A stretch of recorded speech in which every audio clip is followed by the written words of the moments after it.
గనుడు గొప్ప దేవా, మీకు వందనాలు నాయన. ఈ సమయం వరకు ప్రభువా సంఘ బిడ్డలు చేసిన ప్రార్థన విజ్ఞాపనను బట్టి మీకు వందనాలు చెల్లిస్తూ ఉన్నాం. మా ప్రార్థన ఆలకించే దేవుడివి అయా, మీకు వందనాలు చెల్లిస్తూ ఉన్నాం. మీ క్షేమం భద్రత దయచేయండి. ఈరోజు బుధవారం ఉపవాస కూడికలో మీ సన్నిధి మాతో ఉంచండి. పాటల్లో కూడా మీరు తోడై ఉన్నారు, మంచి స్వరములు ఇచ్చారు, మీకు వందనాలు. వాకి భాగంలోకి వెళుచూ ఉండగా మా హృదయ స్థితిని బట్టి అయా మాకు కావలసిన మాటలు మూటలుగా మాకు అనుగ్రహించమని, మీరే వాక్యము ద్వారా మమ్మల్ని బలపరచమని, మా హృదయాలకు నాయనదిగో ప్రభా తగిన మాటలు, మమ్మల్ని బలపరచు మాటలు, మమ్మల్ని ఆదరించు మాటలు, మమ్మల్ని దృఢపరచు మాటలు, మేము విశ్వాసములో అయా ఎదుగు నాయన ఇదిగో ప్రభట్టి నాయన మాటలను మీరు మాకు అనుగ్రహించమని, మీరే నాయన నన్ను పూర్తిగా నీ సిలుసాటును మరుగుపరిచి వినగల చెవిని గ్రహించగల మనస్సును మాలో ప్రతి ఒక్కరికి దాయిచ్చేయి. ఈ ప్రార్థన ఆలకించమని, తీసుకొచ్చిన బిడ్డలందరిని బట్టి మీకు వందనాలు. ఇంకా రావాల్సిన వారిని కూడా త్వరపెట్టి తీసుకుని రండి. వారు వస్తుండగా వారితో మీ సన్నిధి ఉంచండి. వచ్చిన బిడ్డలందరికీ నాయన మాకు అయా మీ సన్నిధి మాతో ఉంచండి. మీ ఆత్మ సంచారం మా మధ్యన ఉంచండి. మీరే మా అందరితో మాట్లాడమని యేసు నామములో అడిగి వేడుకొనుచున్నాము తండ్రి. ఫోన్లో స్విచ్ ఆఫ్ చేయండి. సైలెంట్లో పెట్టావా? సరే. దేవుని వాక్యంలో నుండి ఒక మాట చూసుకుందాం. ప్రకటన గ్రంథం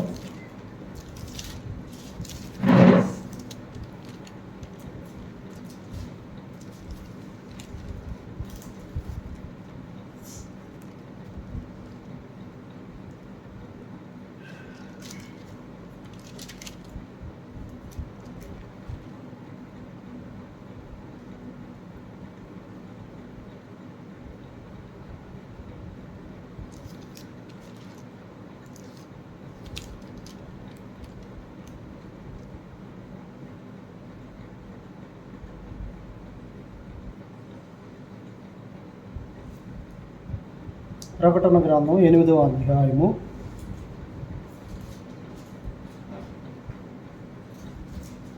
3వ వచనం. మరి సువర్ణ దోపార్తి చేత పట్టుకుని ఉన్న వేరొక దూత వచ్చి బలిపీఠము ఎదుట నిలువగా, సింహాసనము ఎదుట ఉన్న సువర్ణ బలిపీఠము పైన పరిశుద్ధులందరి ప్రార్థనలతో కలుపుటకై అతనికి బహు ధూపద్రవ్యమును ఇయ్యబడింది. అప్పుడు ధూపద్రవ్యములు పొగ పరిశుద్ధుల ప్రార్థనలతో కలిసి దూత చేతిలో నుండి పైకి లేచి దేవుని సన్నిధిని చేరిను. దేవుని సన్నిధిని చేరి. ఇక్కడ ధూపముతో పాటుగా, అందుకనే స్తుతి ధూపము అని అంటారు. కనుక మన ప్రార్థనలు కూడా ఎలాగైతే మరి ధూపద్రవ్యములు ఇయ్యబడెను, కానీ నిజానికైతే ఎవరు కూడా దేవుని యొక్క సన్నిధిలో ఒక సుగంధ ద్రవ్యాన్ని తయారు చేయమని చెప్పి దేవుడే చెప్పాడు. ఆ సుగంధ ద్రవ్యాన్ని, దేవుని కొరకు తయారు చేసిన ఆ సుగంధ ద్రవ్యము మనుషుల కొరకు చేయకూడదు. అది నిబంధన, అది నియమం, అది కట్టుబాటు. కానీ దేవుని యొక్క కట్టుబాటుని, దేవుని యొక్క నియమాన్ని పక్కన పెట్టి చూడండి, మనుషులు చేసే పనుల విషయంలో దేవునికి చాలా మనస్తాపం ఉంది. కనుక ఇక్కడ కూడా ఏమన్నాడంటే, ధూపద్రవ్యముల పొగ పరిశుద్ధుల ప్రార్థనలతో కలిసి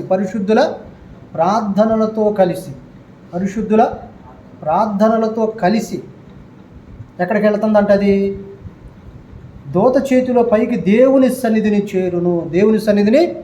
చేరుతా ఉంది. కనుక పరిశుద్ధుల యొక్క ప్రార్థన చూడండి దేవుని సన్నిధికి చేరేదిగా ఉంది. పరిశుద్ధుల యొక్క ప్రార్థన. ఎందుకంటే మన ప్రార్థన దేవుని సన్నిధికి చేరకపోతే అబ్రహాము చేసిన ప్రార్థన, ఇస్సాకు చేసిన ప్రార్థన, యాకోబు చేసిన ప్రార్థన, దానియేలు చేసిన ప్రార్థన, దావీదు చేసిన ప్రార్థన, సమూయేలు చేసిన ప్రార్థన, ఏబు చేసిన ప్రార్థన, ఎబ్బేజు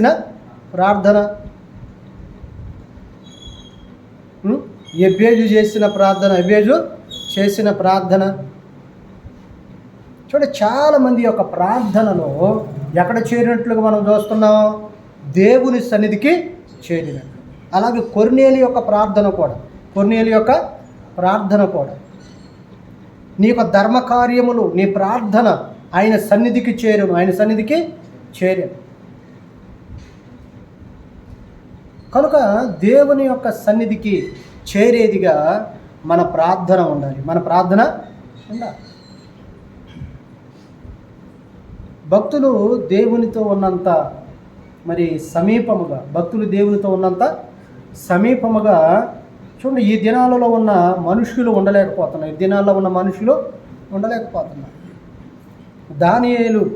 దానియేలు చేసిన ప్రార్థన, దావీదు 7 మార్లు ప్రార్థన చేస్తే దానియేలు 3 మార్లు ప్రార్థన చేశాడు. 3 మార్లు అక్కడున్న పరిస్థితులు అలాంటి.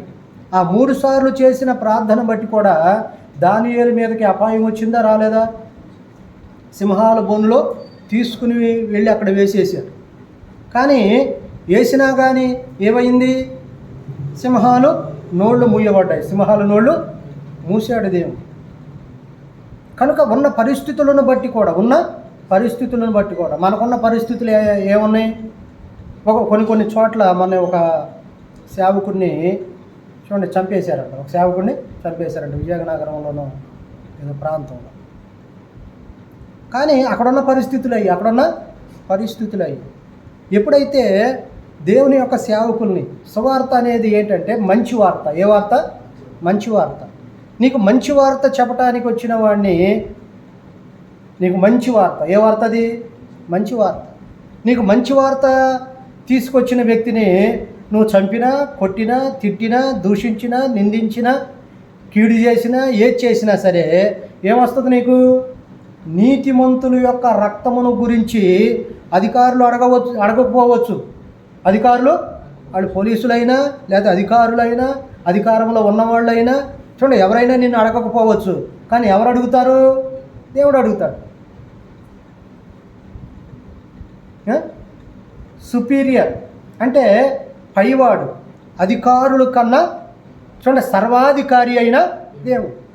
అధికారం ఉందని నువ్వు చేసినంత మాత్రాన నిన్ను నీ చేత ఎవరు చేయిస్తున్నారో కూడా ఎరగని చూడండి గుడ్డితనంలో ఉంటారు కొంతమంది. నీ చేత ఎవరు అంటే దుర్మార్గం చేయించేది దేవుడు చేయించడు.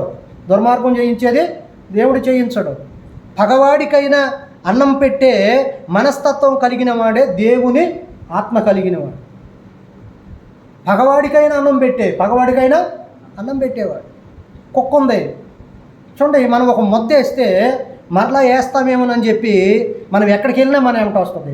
చూడండి, కుక్కలో ఉన్న విశ్వాసం. అందుకనే చూడండి, కుక్కకి పెట్టిన పేరు ఏంటంటే విశ్వాసము గల జంతువు. చూడండి, విశ్వాసములో చూడండి అంటే తనకు పెట్టిన ముద్దను బట్టి, తనకు పెట్టిన ఆ భోజనమును బట్టి, తనకు పెట్టిన ఆ ఒక్క పూటను బట్టి చూడండి అది ఎంత కృతజ్ఞత చూపిస్తుందో. కానీ తల్లివైన తండ్రివైన నీవు నీ కుమారుల పట్ల ఎలా నడుచుకున్నావో, ఎలా ఉన్నావో, ఎన్ని సందర్భాల్లో వాళ్ళని ప్రాణాపాయన ఉన్నవాడిని కాపాడావో, మరి ఈ దినాలలో ఆ విధముగా చూచేవాళ్ళు ఉన్నారా? పట్టించుకునేవాళ్ళు ఉన్నారా? నీ కుమారుని నువ్వు చూచినట్లుగా నీ కుమారుడు నిన్ను చూడగలడా? చూడలేదు. నువ్వు చూపిన ప్రేమ చూపినట్లుగా నీ కుమారుడు కుమార్తె చూపలేదు. నీ కుమారుడికి నీ కుమార్తెకి నువ్వు చూపిన దయకు కానీ, లేకపోతే కష్టానికి కానీ, ఇబ్బందికి కానీ నువ్వు పడిన విధంగా వాళ్ళు పడగలరా? పడటానికి ఇష్టపడరు. కానీ సమాజంలో జరుగుతున్నది ఏంటి? దుర్మార్గము జరిగినా సరే దేవుడు చూడ్డాట. ఏమవ్వాలి? ఇప్పుడు జాంకాయ అయినా సరే, మామిడికాయ అయినా సరే పచ్చిగా కోసినప్పుడు దానికి ఏదికి తినటానికి పనికిరాదు, దేనికి పనికిరాదు. అది పరిపక్వానికి వచ్చినప్పుడు కోస్తే మాత్రమే అది తినటానికి పనికి వస్తుంది. ఆ చెట్టున పండిన దానికి విలువ ఉంటుంది. ఆ చెట్టు పండిన దానికి విలువ ఉంటుంది. ఆ చెట్టును కాసింది కాబట్టి ఎంతకాలం ఆరుగాళ్ళు క్షమించి, ఆరుగాళ్ళు కష్టించి, కష్టపడి ఏం చేయాలి? కష్టపడిన దాన్ని తినటానికి ఉండాలి. కష్టపడిన దాన్ని తినటానికి ఉండాలి. చాలా మంది కష్టపడతారు కానీ తినటానికి నోరు ఉండదు. కానీ చూడండి, ఎంత దుర్మార్గము చేసినా, ఎన్ని దుర్మార్గాలకు నువ్వు ఒడికట్టినా, ఒకవేళ దేవుడు నిన్ను పట్టించుకోవట్లేదులే, దేవుడు లేడని బుద్ధిహీనులు మాత్రమే అనుకుంటారంట. దేవుడు లేడని బుద్ధిహీనులు మాత్రమే అనుకుంటారు.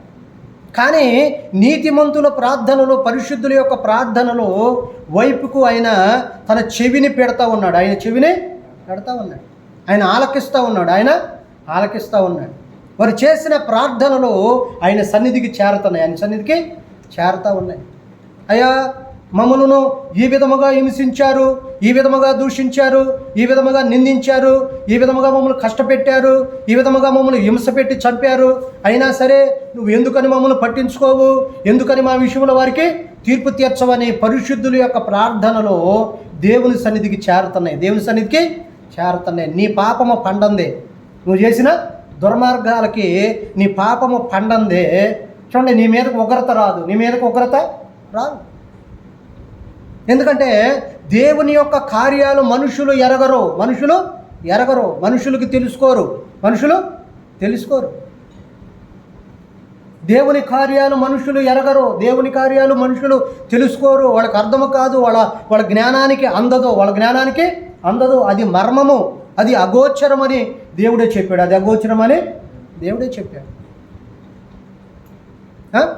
అధికారం ఉందని, లేకపోతే అధికారములో ఉన్నానని, పదవిలో ఉన్నానని చూసినా నువ్వు ఏం చేసినా సరే, చూడండి, నువ్వు చేసే దుర్మార్గాలు అనేవి దేవుడు మూటకట్టి ఉంచుతాడు. ఎందుకంటే త్రాసులో పెట్టినప్పుడు ఏమవ్వాలి? నీ పాపం అనేది ఏమవ్వాలి? పరిపక్వానికి, ఒక మామిడికాయో జాంకాయో చూడండి, అది పరిపక్వానికి వచ్చిన తర్వాత మాత్రమే అది తినటానికి పనికి వస్తుంది. అలాగే సమాజంలో జరుగుతున్న, అందుకనే అక్కడ రాయబడింది ఏంటంటే, సొదొమ గొమొర్రా పట్టణస్థుల యొక్క దోషము పరిపక్వానికి రాలేదు కాబట్టి అలా ఉంచాడంట దేవుడు. ఎందుకంటే వారి యొక్క పాపం అనేది పండలేదు కాబట్టి కొంతకాలం ఆగాడు దేవుడు. అందుకనే దేవుని వాక్యములో చెప్తున్న మాట ఏంటంటే, దేశస్థుల దోషం వలన దాని అధికారులు ఎక్కువ అవుతారు. చూడండి, దేశస్థులు ఎంత దోషం చేస్తూ ఉంటారో దాని అధికారులు అంతగా ప్రబలిపోతూ ఉంటారు, ఎక్కువ అవుతూ ఉంటారు.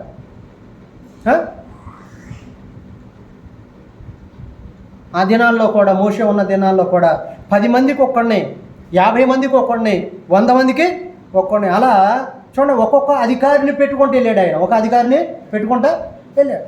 10 మందికి ఒకడు, 50 మందికి ఒకడు, ఆ 50 మంది పైన 100 మందికి ఒకడు.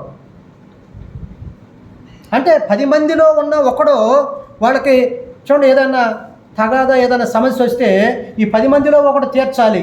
ఒకవేళ వీడి వల్ల కాకపోతే 50 మంది మీద ఉన్నవాడు తీర్చాలి. 50 మంది మీద ఉన్నవాడు కూడా తీర్చలేకపోతే 100 మంది ఉన్నవాడు తీర్చాలి. 100 మంది ఉన్నవాడు తీర్చకపోతే 1000 మంది ఉన్నవాడు మీద తీర్చాలి.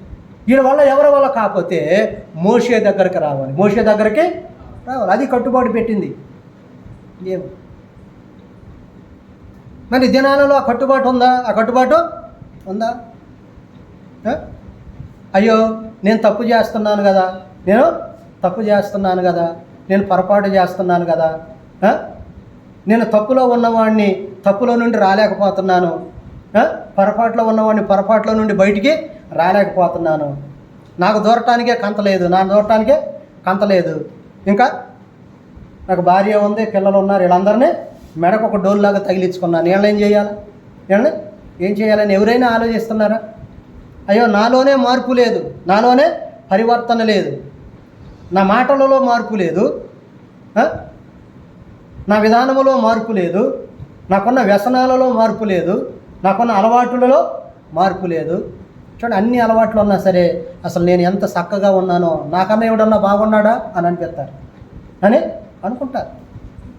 అన్ని అలవాట్లు ఉన్నవాడు, అన్ని అలవాట్లు ఉన్నవాడు, నాకేం తక్కువ, నాకేమి, నిజంగా నీకు అన్నీ ఎక్కువే, నీకు అన్నీ ఎక్కువే, తక్కువేం కాదు, అన్నీ ఎక్కువే.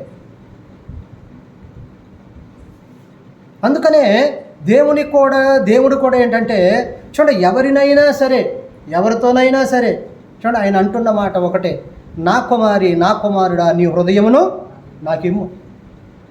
ఎందుకంటే ప్రతివాని గుండె బలహీనమాయను, ప్రతివాని గుండె చూడండి. అందుకని ఈ దినాలలో చాలామంది చూడండి హార్ట్ అటాక్తో చనిపోతున్నారు. హార్ట్ అటాక్తో ప్రతివాని గుండె బలహీనమైపోయింది. యెషయా గ్రంథం 1వ అధ్యాయంలో రాయబడినట్లుగా నడినెత్తు నుండి అరికాలు వరకు వ్యాధిని కలిగి ఉన్నాడు. ఏది ఈ మధ్యన చెప్పా మీకు నేను, ఒక అతను ఊరికే టెస్టులన్నీ చేయించుకుందాం, అసలు ఎట్లా ఉన్నాను ఏంటని చెప్పి వెళ్ళి టెస్టులు చేయించుకుంటే కిడ్నీలు ఫెయిల్ అయిపోయినాయి, దాంట్లో రాళ్ళు ఉన్నాయి, కిడ్నీలు ఫెయిల్ అయిపోయాయి. లివర్లో పాడైపోయినాయి. హార్ట్ ఏమో బలహీనంగా ఉంది. అది కాకుండా చూడండి, కిడ్నీలకు కూడా ఆపరేషన్ చేయవలసి వచ్చింది. అసలు ఉంటాడో లేడో కూడా. అదేంటి, ఊరికే నేను టెస్టులు చేయించుకోవటానికి వెళ్ళా. ఒకవేళ టెస్టులు కూడా చేయించుకోవటానికి ఇప్పుడు కూడా వెళ్ళకపోతే ఏమైపోయేవాడిని, ఇంకా కొన్ని రోజులు కూడా బతికేవాడిగా. చూసారా, దేవుడు ఎంత అవకాశం ఇచ్చాడు. చివరిలో చూడండి, కుమారుడికి వచ్చిందో కుమార్తెకి వచ్చిందో తనకే వచ్చిందో అనుమానంతో హాస్పిటల్కి వెళ్ళారు. అందుకని అనుమానము పెనుభూతం అంటారు. చూడండి, అనుమానంతో వెళ్ళాడు. కానీ ఇవన్నీ ఉన్నాయి, ఇన్ని ప్రాబ్లమ్స్ ఉన్నాయా, నీవు ఎట్ట బతుకుతున్నావు, అసలు తింటున్నావా అని అంటే నేను తింటానే ఉన్నానండి, అన్నీ బాగానే జరుగుతున్నాయి అన్నాడు ఆయన. చూడండి, మేమే ఆశ్చర్యపోయాం.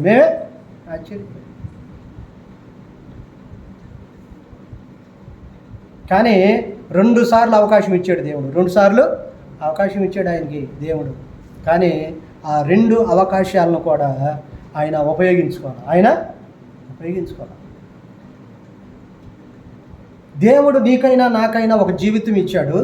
ఆ జీవితాన్ని చూడండి, ఎవరి కోసం, ఇప్పుడు వరకు నీ కోసం బ్రతికితే ఆయన అన్నాడు, నేను రక్తమిచ్చి మిమ్మల్ని కొనుక్కున్నా కనుక ఇక నుంచి జీవించువాడు తమ కొరకు కాక తమ కొరకు చనిపోయి బ్రతికిన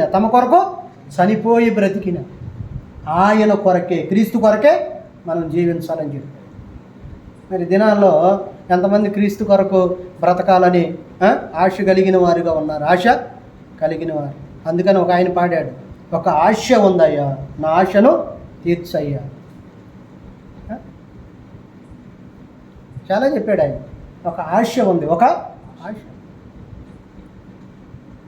పాస్టర్ గారు పాట పాడాడు, ఏమన్నంటే, ఇక నాకు ఆశలు లేవను కొనగా నా ఆశ నీవైతే. ఆయన్ని చూడటానికి మేము వెళ్ళినప్పుడు మంచం మీద ఉన్నాడు, ఉండి ఇలా పడుకోబెడితే ఇలాగే ఉండేవాడు, పక్కకు పడుకోబెడితే పక్కకే ఉండేవాడు, ఇటు పడుకోబెడితే అటే ఉండేవాడు.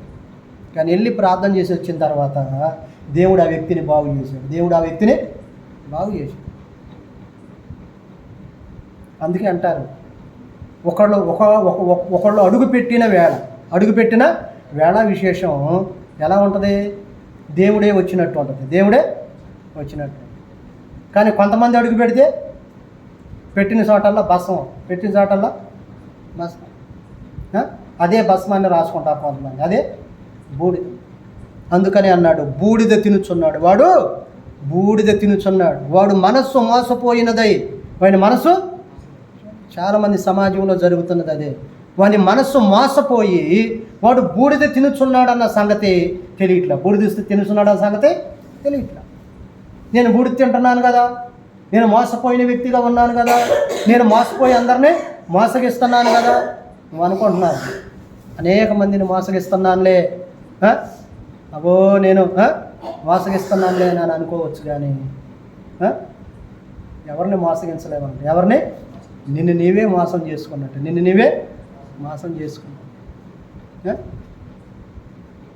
ప్రభుత్వంలో ఉన్నవారు, అధికారంలో ఉన్నవారు ఎవరినైనా సరే మోసం చేసి నేను గెలుస్తున్నానులే, మోసం బాగా పనిచేస్తుందిలే, నేను చేసిన మోసం ఎవరికి తెలియట్లేదు అనుకున్నా సరే ఏమైపోద్ది, ఒకానొక రోజున ఏమన్నాడంటే రహస్యమైనది ఏదియో దాగదు. రహస్యమైనది ఏది దాగదు, అది మిద్దెల మీద ప్రకటించబడును. మిద్దెల మీద కనుక రహస్యమైనది ఏదీ లేదు. రహస్యమైనది దేవుని దగ్గర రహస్యమైనది ఏదీ లేదు. నువ్వు భూమికి అడుగు భాగములో ఉన్నా, అగాధ సముద్రములో ఉన్నా, అన్నీ ఆయనకి తేటగా కనబడుతున్నాయి. నువ్వు ఎక్కడ దాగి ఉన్నా సరే, ఎక్కడ ఉన్నా సరే ఆయనకి సమస్తము కనబడుతున్నాయి, సమస్తము చూస్తున్నాడు ఆయన. ఆయనకి మరుగైనది ఏది, ఆయన కన్నులకు మరుగైనది ఏది లేదు. మరి అలాంటి దేవుని దగ్గర మనుషుల యొక్క మోసం తెలియకోకుండా ఉంటుందా? మనుషుల యొక్క మోసం తెలియకోకుండా ఉంటుందా? కంపల్సరీ తెలుస్తుంది, కంపల్సరీ తెలుసు. అందుకనే మోసపోకుడి దేవుడు వెక్కిరించాడు. నువ్వు సమాజంలో మోసపోయి దేవుడు నువ్వు మోసపోతా, అనేకులను మోసగిస్తా. చూడండి, నేను ఎంత చక్కగా నేను మోసం చేస్తున్నాను జనాలను నువ్వు అనుకున్నా సరే దానివల్ల ఏముంది నీకు? ఏమి లేదు. ఎక్కువగా మూట కట్టుకుంటామే, ఎక్కువగా పాపమును మూట కట్టుకుంటాం. కానీ అదే ఆ పాపాన్ని మూట కట్టుకున్న నీవే, యేసయ్యే నిజ దేవుడు, ఆయన నా పాపమును శాపమును అంతా తీసివేయగలిగిన వాడు. ఇదిగో నేను పాపిని ప్రభు అని ఆయన పాదాలు పట్టుకుంటే అప్పుడు వరకున్న పాపం అంతా కూడా ఆయన నీ వెనుక తట్టు పారవేసి అగ్నిలో వాటిని కాల్చివేసి నిన్ను క్షమించి నూతన బుద్ధిని, నూతన మనసును, నూతన హృదయాన్ని నీకు ఇస్తాడు. అట్టి విధముగా దేవుడు మనందరినీ దీవించును గాక. ఆమేన్. ప్రార్థన చేసుకుందాం. పరిశుద్ధుడు గరుడు గొప్ప దేవా, మీకు వందనాలు. ఈ సమయం వరకు నాయన మీరు కాపాడారు. అందరి బట్టి మీకు వందనాలు. మీరు ఇచ్చిన మాటలు ప్రభు ప్రతి ఒక్కరి హృదయాలలో నవ్వుతలుగా ఫలింపచేయి అయ్యా. ప్రతి మాట అనేకులకు నాయన వినుచున్న ప్రతి ఒక్కరికి, యూట్యూబ్లో వినుచున్న ప్రతి ఒక్కరికి, కుటుంబాలకు తీసుకొచ్చిన బిడ్డలందరికీ మీ దీవెన ఆశీర్వాదాలు సమృద్ధిగా దయచేయండి. వారి గృహాలలో క్షేమం, నెమ్మది, కాపుదల, అయా భద్రత, వారి అవసరతలు, అక్కరలు, వారి బిడ్డలు, వారి కుటుంబాలు, వారి పశువుల పంటలు, వ్యాపారాలు, వారు చేస్తున్న జాబులు, వారి పిల్లల చదువులు, అయా అన్ని విషయాల్లో కూడా మేలు చేయండి. సంతానం లేని వారి సంతానం, అయా ఇదిగో నాయన వివాహాలు కాని వారి వివాహం, అయా ఇదిగో ప్రభా ఆయన అప్పుల బాధలో ఉన్న వారికి, అయా ఇదిగో ప్రభా ఇదిగో నాయన అప్పులన్నీ కూడా తీరిపోయే కృప దయచేయండి. నన్ను దాసులు చిన్న కూడా చేతులకు అప్పగిస్తూ ఉన్నా, మా పక్షముగా ఉండండి. బలిష్టమైన హస్తం మా పక్షముగా చాలు. నీ కనుదృష్టి మా మీద ఉంచి నీకు ఇచ్చిన నాయన కుమారులు, కోడళ్ళు, మనవులు, మనవరాళ్ళు, వారికి ఇచ్చిన కుమార్తె అల్లుళ్ళు, వారికి ఇచ్చిన బేడలు, అన్నదమ్ములు, అక్కాచెళ్ళు, తల్లిదండ్రులు, వారి కుటుంబాలకు క్షేమ, నెమ్మది, కాపుదలు దాయిచ్చి వారి కష్టాజీతాన్ని దీవించండి. రేఖల ఆరోగ్యబలంగా ఉంచండి. విత్తబడిన వాక్యం ప్రతి ఒక్కరు హృదయాలను ఫలింపచేసి నీ దీవెనతో తృప్తిపరచుమని, నీ దీవెనతో పంపించుమని యేసు నామం నడి వేడుకొనుచున్నాము తండ్రి. పరలోకమందు మా యొక్క తండ్రి, మీ నామం పరిశుద్ధపరచబడునుగాక, మీ రాజ్యము వచ్చునుగాక, మీ చిత్తం పరలోకమందు నెరవేరినట్లు భూమి యందు నెరవేరునుగాక. మన నేడు మాకు దాయిచ్చి అపరాధము చేసిన వారిని మేము క్షమించులాగున మా అపరాధాలు మీరు క్షమించండి. శోధనలోకి తేక దుష్టుడు తప్పించుము. ఎలాగనగా రాజ్యము, శక్తి, మహిమ, ఘనత మీరు మాత్రమే తండ్రి. మన తండ్రి యొక్క ప్రేమయు, కుమారుని యొక్క కృపయు, పరిశుద్ధాత్మ నిత్య సన్నిధి సహవాసం ఇప్పుడు ఎల్లప్పుడు మనందరికీ తోడై ఉండి బలపరిచి దీవించి ఆశీర్వదించి ఆయన కృపలో లేవనెత్తి ఆయన కృపతో నింపును గాక. యేసు రక్తమే ఇచ్చి, సిలువ రక్తమే ఇచ్చి, అపవాదికినంత నాశనం యేసు నామమునకు సంపూర్ణ జీవం కలుగును గాక. అందరికీ వందనాలు.